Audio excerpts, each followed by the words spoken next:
আগামী ২৬ জুলাই পর্দা উঠতে যাচ্ছে অলিম্পিক গেমসের। এবারের গ্রেটেস্ট শো অন আর্থ খ্যাত এই ক্রীড়া আসর বসবে ফ্রান্সের প্যারিসে।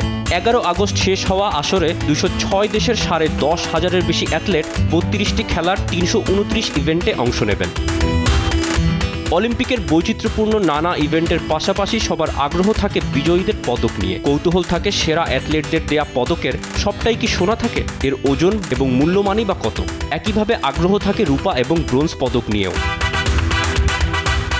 নিউ ইয়র্ক টাইমস ২০২২ সালে একটা প্রতিবেদনে আন্তর্জাতিক অলিম্পিক কমিটির বরাতে যা লিখেছিল তাতে যে কারোর অবাক হওয়ারই কথা। আইওসি জানিয়েছিল অলিম্পিকের সোনার পদকে সোনার পরিমাণ আসলে মাত্র ৬ গ্রাম, পদকের ওজন ৫৫৬ গ্রাম, এর ৯২.৫% রূপা। সব মিলিয়ে এর দাম $৮০০, বাংলাদেশি মুদ্রায় ৯৪,০০০ টাকার একটু বেশি।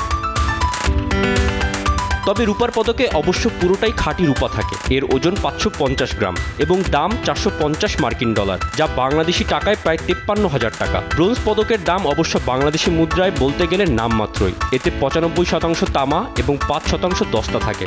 দাম মাত্র $৫ টাকার অঙ্কে, যা মাত্র ৫৮৭ টাকা।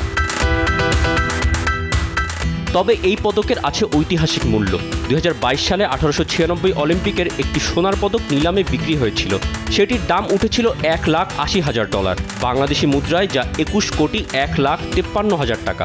এছাড়া বিভিন্ন সময়ে একাধিক অলিম্পিক পদক ঐতিহাসিক বিবেচনায় নিলামে বিক্রি হয়েছে চড়া দামে। আর্থিক প্রয়োজনে বা যে কোনো দাতব্য কাজে অলিম্পিকের সোনা জেতা অ্যাথলেটরা নিজেদের পদক বিক্রি করে থাকেন। অবাক করা বিষয় হলো, একটা সময় পর্যন্ত অলিম্পিকে কিন্তু সোনার পদকে কোনো খাত থাকতো না। ১৯১২ সালের স্টকহোম অলিম্পিক পর্যন্ত সোনার পদক হতো পুরোটাই সোনা দিয়ে তৈরি। তবে খাঁটি সোনায় দিন দিন খরচের মাত্রা বেড়ে যাওয়ায় সেই পথ থেকে সরে আসে আন্তর্জাতিক অলিম্পিক কমিটি। তবে দিন শেষে অর্জনের শ্রেষ্ঠত্ব আর আবেগের কাছে পদকের মূল্যমান অবশ্য মূল্যহীন। মোহাম্মদ তৌসিফুল হাসান, স্পোর্টস ডেস্ক, দেশ টিভি।